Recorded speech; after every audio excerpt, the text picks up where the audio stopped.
Hi viewers, welcome to NSS YouTube channel. இந்த video மூலமாக EPFO வெப்சைட்டில் புதுசாக வந்திருக்கிற ஆன்லைன் ஜாயின்ட் டிக்ளரேஷனுடைய ரெஸ்ட்ரிக்ஷன் பற்றி தாங்க பார்க்க போகிறோம். கடைசி வரைக்கும் இந்த வீடியோவை ஸ்கிப் பண்ணாமல் பாருங்கள். அது மட்டும் இல்லாமல் உங்களோட நண்பர்கள் எல்லாருக்குமே ஷேர் பண்ணுங்கள். வாங்க வீடியோக்குள்ளே போகலாம். ஹாய் ஃப்ரெண்ட்ஸ், இபிஎஃப்ஓ கணக்கில் வந்து பார்த்தீங்கன்னா இப்போது புதுசாக ஆன்லைன் ஜாயின்ட் டிக்ளரேஷனில் ஒரு அப்டேட் கொண்டு வந்திருந்தாங்க.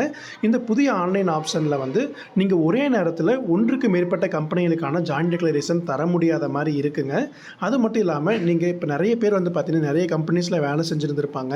அவங்க எல்லாத்தையும் இப்போ ஜாயின்ட் டிக்ளரேஷனில் லிங்க் பண்ணணும்னு நினச்சாங்க அப்படின்னா அவங்களால பண்ண முடியாத ஒரு சூழ்நிலை இருக்குது. நீங்கள் அட் அ டைமில் ஒரே ஒரு மெம்பர் ஐடிக்கு மட்டும்தாங்க லிங்க் பண்ண முடியும். நீங்கள் ஏற்கனவே ஒரு லிமிட் பெண்டிங்கில் இருக்குது அப்படின்னா அது லிங்க் ஆகி முடிச்சதுக்கப்புறமா தான் அடுத்த ரிக்வஸ்ட்டையும் தர முடியும்.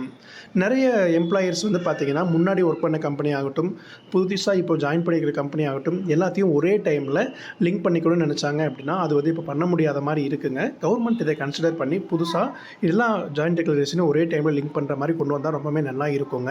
அது மட்டும் இல்லாமல் நிறைய கம்பெனிகளில் வந்து பார்த்திங்க அப்படின்னா தவறான விஷயங்கள் ஏதாவது விவரங்கள் வந்து அப்டேட் ஆகிருக்கு, அதை ரீப்ளேஸ் பண்ணணும்னா கூட இன்னொரு ஜாயின்ட் டிக்ளரேஷனில் பண்ணும்போது வந்து பார்த்திங்கன்னா இன்ஸ்டண்ட்டாக ஒரு எம்ப்ளாயியோடைய பிஎஃப்ல இருக்கிற எல்லா டீட்டெயில்ஸும் கரெக்டாக அப்டேட் பண்ணிக்க முடியும். இதனால் இபிஎஃப்ஓ பயணியாளர்கள் எல்லாருக்குமே வந்து பார்த்தீங்கன்னா நேரமும் மிச்சமாகும். அது மட்டும் இல்லாமல் சிரமம் இல்லாமல் உங்களோட விவரங்களை பதிவு பண்ணிக்கலாங்க.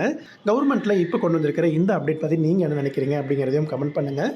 இந்த வீடியோவில் இருக்கிற தகவல்கள் உங்கள் எல்லாருக்கும் ரொம்ப ஹெல்ப்ஃபுல்லாக இருந்திருக்குன்னு நினைக்கிறேன். மறக்காமல் இந்த வீடியோவை நண்பர்களுக்கும் ஷேர் பண்ணுங்கள். மீண்டும் அடுத்த வீடியோவில் சந்திக்கலாம். நன்றி.